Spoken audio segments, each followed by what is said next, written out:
Doctor, मैं आपसे सबसे पहला क्वेश्चन ये करना चाहूंगी कि थायराइड होता क्या है?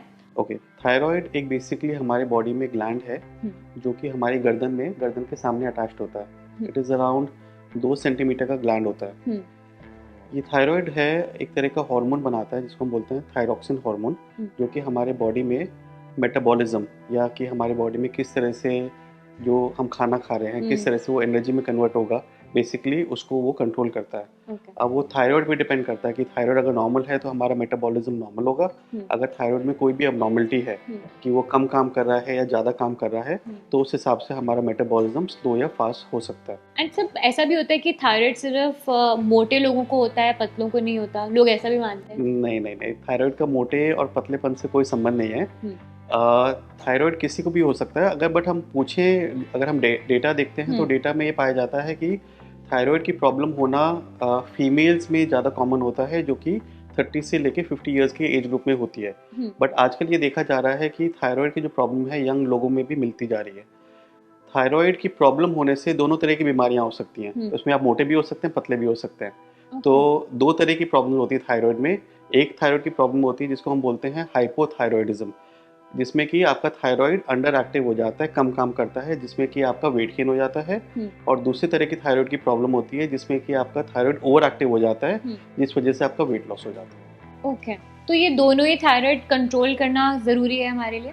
सो अगर थायराइड की आपको प्रॉब्लम हो जाती है हम्म। तो उस वजह से आपका मेटाबॉलिज्म पूरी तरह से गड़बड़ हो जाएगा। हम्म।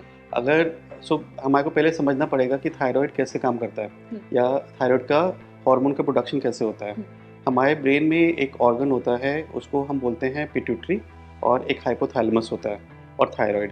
ये तीनों का एक कनेक्शन होता है जिसको हम बोलते हैं pituitary hypothalamus thyroid axis. Okay. Pituitary से एक हार्मोन निकलता है, हम्म। पहले हाइपोथैलेमस से निकलता है एक हार्मोन जो पिट्यूटरी पे काम करता है। हम्म। पिट्यूटरी से एक हार्मोन निकलता है जो कि थायराइड पे काम करता है। हम्म। थायराइड पे काम करने के बाद वो एक तरह का प्रोटीन बनाता है जिसको बोलते हैं थायरोग्लोबुलिन।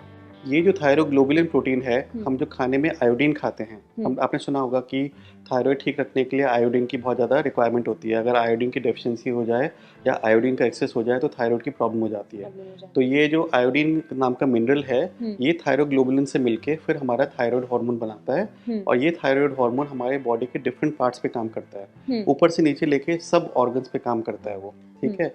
सबसे पहले अगर हम देखें तो आपके हार्ट पे काम करता है। थायराइड हम्म। जो हार्मोन है वो आपके हार्ट रेट को बढ़ा सकता है, हम्म। आपके हार्ट की पंपिंग को बढ़ा सकता है, हम्म। आपके लंग्स में वो आपके ऑक्सीजनेशन को बढ़ा सकता है।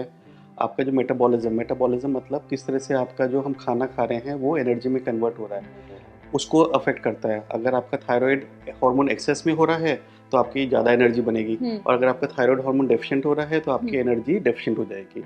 ये होता है। और भी बहुत सारे असर होते हैं थायराइड हार्मोन के। थायराइड हार्मोन आपकी फर्टिलिटी पे बहुत ज़्यादा अफेक्ट करता है। हम्म। आपका अगर किसी को फीमेल्स को थायराइड की प्रॉब्लम होती है तो उनको मेंस्ट्रुअल प्रॉब्लम होने की इशू हो सकता है, हम्म। उनको फर्टिलिटी में प्रॉब्लम्स हो सकते हैं। ओके। सर, अगर थायराइड के हम साइलेंट सिम्टम्स की बात करें जो हमें बॉडी में रिफ्लेक्ट होते हैं बट नॉर्मल लोगों को पता नहीं चलता कि ये एक थायराइड का सिम्टम है, तो वो सिम्टम्स कौन से हैं? सो जनरली अगर हम पॉपुलेशन को देखते हैं तो जनरली ज़्यादातर लोगों में हाइपोथायरॉयडिज्म या अंडर एक्टिव थायराइड होने की प्रॉब्लम होती है। अंडर एक्टिव थायराइड होने की वजह से ऊपर से लेकर नीचे तक बॉडी के हर ऑर्गन पे असर होता है। सबसे पहले हम बात करें तो सिर में आपका हेयर फॉल होना ओके। सबसे ज़्यादा। हमारे पास बहुत ज़्यादा कॉमनली फीमेल्स आती हैं, कहती हैं बहुत एक्सेसिव हेयर फॉल हो रहा है, और कई बार हम उनका थायराइड टेस्ट कराते हैं तो थायराइड अब निकलता है। ओके। तो हेयर फॉल होना, हम्म। आईब्रो में से हेयर लॉस होना, ठीक है, स्किन एक्सेसिवली आपकी ड्राई महसूस करना, कॉन्स्टिपेशन होना, ठंड ज़्यादा लगना, हार्ट रेट आपका स्लो हो जाना, और क्या-क्या होता है, जैसे कि मैंने बताया कि मेंस्ट्रुअल प्रॉब्लम्स होती हैं। अगर आपको महसूस करते हैं कि आपको पीरियड्स बहुत ज़्यादा पेनफुल या हेवी हो रहे हैं या प्रॉपर नहीं हो रहे हैं, तो तब भी आपको थायराइड प्रॉब्लम होने की संभावना हो सकती है।